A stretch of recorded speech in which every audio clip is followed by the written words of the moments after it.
Fuck. Hi everyone, welcome to, well, Age of Mythology. Okay, yeah. I know I don't upload much anymore, but Jasio sent us some clips, so we're just gonna jump straight into the action. So this is Anatolia, probably my favorite map, either this or Mediterranean, but this map is definitely unique to itself. I guess Mediterranean is my favorite because oftentimes if you send a villager out here, 3 wolves are gonna surround it and it might even die. So this could get quite unlucky, whereas Mediterranean isn't that risky, right? Now, especially if you're Greek, then there's a huge risk that if you send your villager out, then it's gonna get surrounded and die. That's happened to me before, and I lost the game because of that. So either way, the enemy is Snowy Happy Otter playing as Raw, and he's blue. Now, I guess there isn't much to talk about in the beginning, so I'm just gonna talk about other stuff while we're at it. Yeah, I know I don't upload much anymore, and that is fascinating. Now, lots of things I'm not gonna explain, but either way, I think I'm actually gonna start uploading StarCraft 2 again. You know, I wanted to upload it, but I just felt like it didn't belong to this channel. But I feel like since now I haven't uploaded much of any games whatsoever, because I do play StarCraft 2 a lot more than Age of Mythology nowadays, at least I could upload that. Now, even if I upload StarCraft, it's not gonna be as frequent as, you know, the Age of Mythology clips used to be when I did upload. But you know, I'll try to upload one every now and then, which should be good, because you know I'm not a total noob at that game anymore. so yeah. Now, I've been looking around at the relics. This is a really good one, and if Ra gets a hold of this relic early in the game, I think Jasio would be completely screwed over. So someone definitely needs to secure this relic before the other player does. This one, you know, is also really useful, but definitely not as useful as this one. So I'm kind of curious to see how this will play out, who will grab the relic and whatnot. And this just seems to be the, you know, classic starting tactic for any cultures. I don't know. I actually don't really remember the raw water starting tactic because I haven't played for a while, right? Of course I know how to play Atlantis, but I don't know how to play raw on water anymore. So this is pretty interesting to me. I would have never realized that you have, you know, about 5 and 4 and then you start going gold. So he goes gold really late, but he does not spend it on anything since you don't have to get hunting dogs. Oh, you do need a dog, but that's only 50 gold. And I like this wall by him, so all these small things should add up. Nice play by him here. I mean, even though it's only really just making red go around by this much, so not a huge difference, but at least he is gonna secure that villager. Either way, Jasio does find his way here. Villager trying to fight and then micro up. So 6-minute classic. Well, we should expect a fast heroic, but let me just check his resources. Yep, yeah. I was like, but he has no economy. Then I realized I was on Jasio's perspective, not this guy. So it seems like Jasio forgot to scout out that blue did not take water here, so he actually wasted 2 warships. It's not really a waste because now he's actually fully gonna prevent blue from even coming on here. The problem though is that blue's actually securing this entire shoreline. Is it called shore? Yeah, I think it's just shore. So blue is definitely securing that entire shore, and Jasio should micro out the damaged offsprings before it's too late. Either way, he did get the dock snipe, which is just what he came for, and after he gets the dock up of his own, he should be able to, you know, actually have a water battle. So he's doing really good actually, secured an entire shoreline and really damaged blue on the other one. Now what blue should do, I don't know where's his Sphinx. I was gonna say he should, no, he's not even doing that, is he? He's not even using his Sphinx, so that's a huge mistake, and I hope he's advancing by now. So he also has a late advance. They say his armory complete? No, he just started. So his armory should have been done by now. He should not be housed. He should be raiding with his Sphinx. I'm not exactly sure how good blue is, but he seems to be, you know, I don't want to say really bad because my Egyptian might be even worse than him now since I haven't played for a while, but I would say that he's not good at all because So many huge mistakes. Like, really, I can't even watch this. He is making a barracks though, so I guess he does want to invest somewhat into classical age units, which is always a good idea against Atlantis. But he should have already started advancing by now, and he only sent one guy to build the armory, no priest to empower it, and he was housed for so long. So he's really put back. Plus, as any Egyptian player would know, you have to take control of both of the water things on Anatolia. So lots of huge mistakes, and because Jasio did go double dock, he should be taking water control here as well. So I'm not exactly sure how Blue can even recover from this. Looking at upgrades, both of them do have one upgrade, which is good, yeah. Now I just want to see how the land wars play out. Jasio is really only going Murmillo, which is also something I don't often see.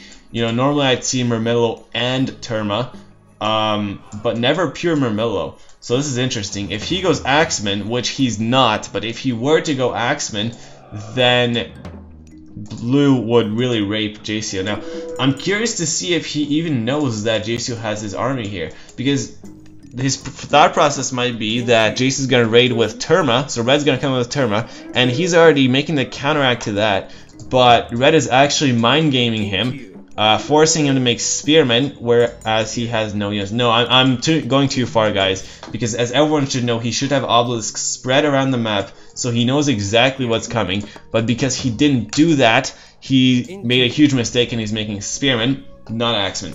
Either way, Blue's gonna lose all of his water control, it seems, with no scouting whatsoever, and he's housed, not empowering this town center.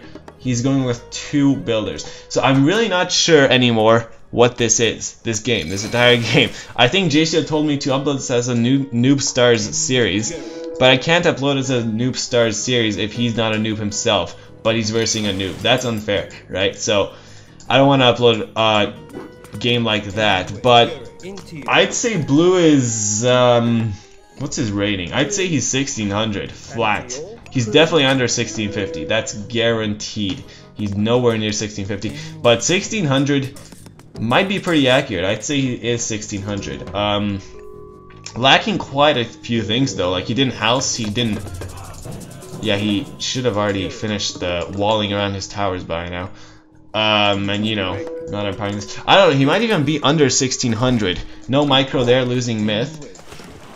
This is painful to watch, guys, so I'm just curious how Blue's gonna hold out, and I guess I'll just look at Jasio, what he's doing as well. And while I'm at it... Oh, never mind. I got a message, I was like, what?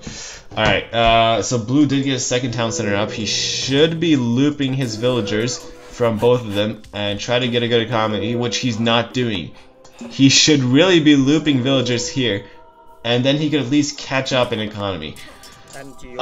So painful to watch. Alright, where's his rock? Where is his rock? Please tell me at least he's attacking. No, he's not. He should be attacking with his rock at least, or scouting around and then use Locust on a major gold pile. But come on, use the hero on the bird before your rock gets sniped. Quick, Blue, do something! What is he firing at with his Pharaoh? Nothing. He's like letting his rock die. Ooh. Oh, that's weird. I would have expected Red to purposely focus fire that down. But it's too late. It's too late, yeah. That was close. He could have lost both Crocs and his my rock. What is he making? Oh, he's doing pure carrot. So he's not... That's actually not that bad because he saw that the enemy had lots of Murmillo, so cavalry are not really the best option. I guess mixing it up is always good.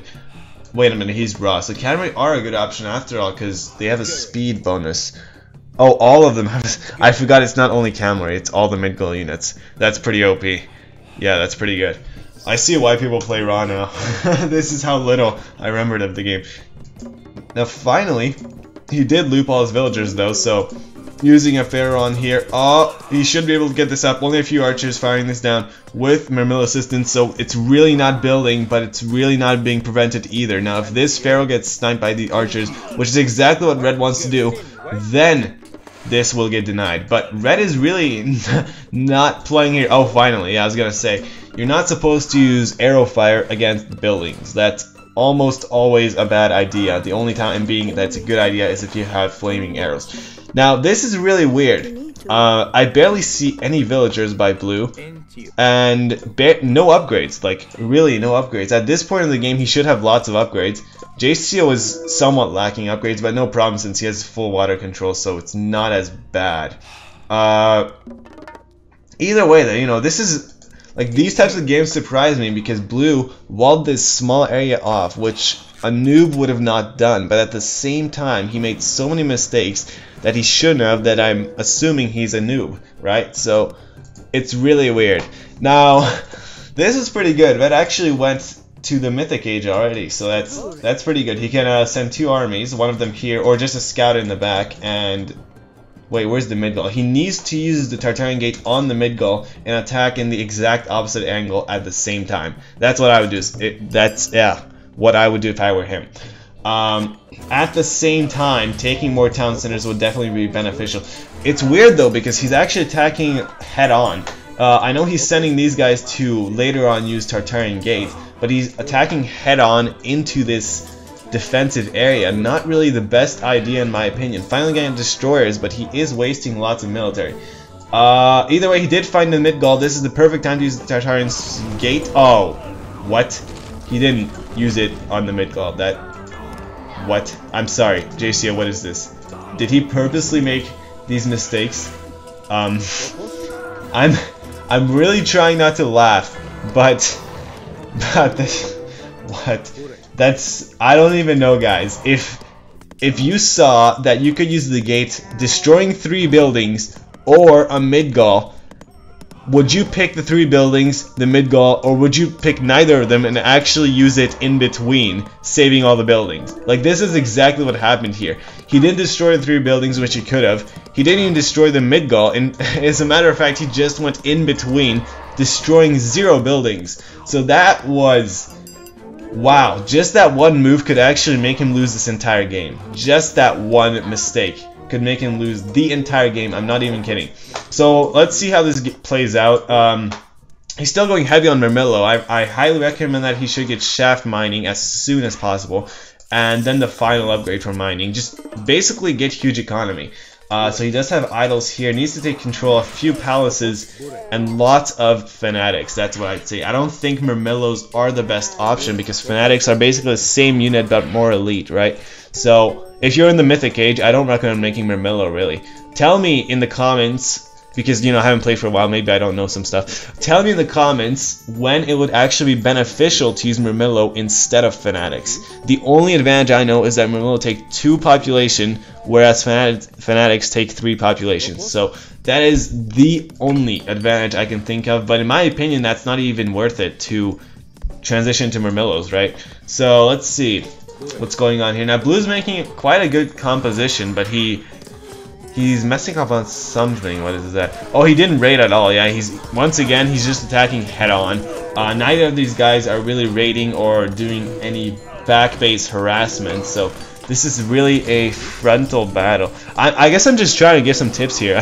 Gotta keep it somewhat interesting, right? I'm not sure. Fire siphons, haven't seen those in a while. And what?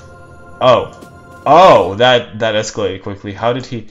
Apparently Red won the game. I shouldn't have sped it up there.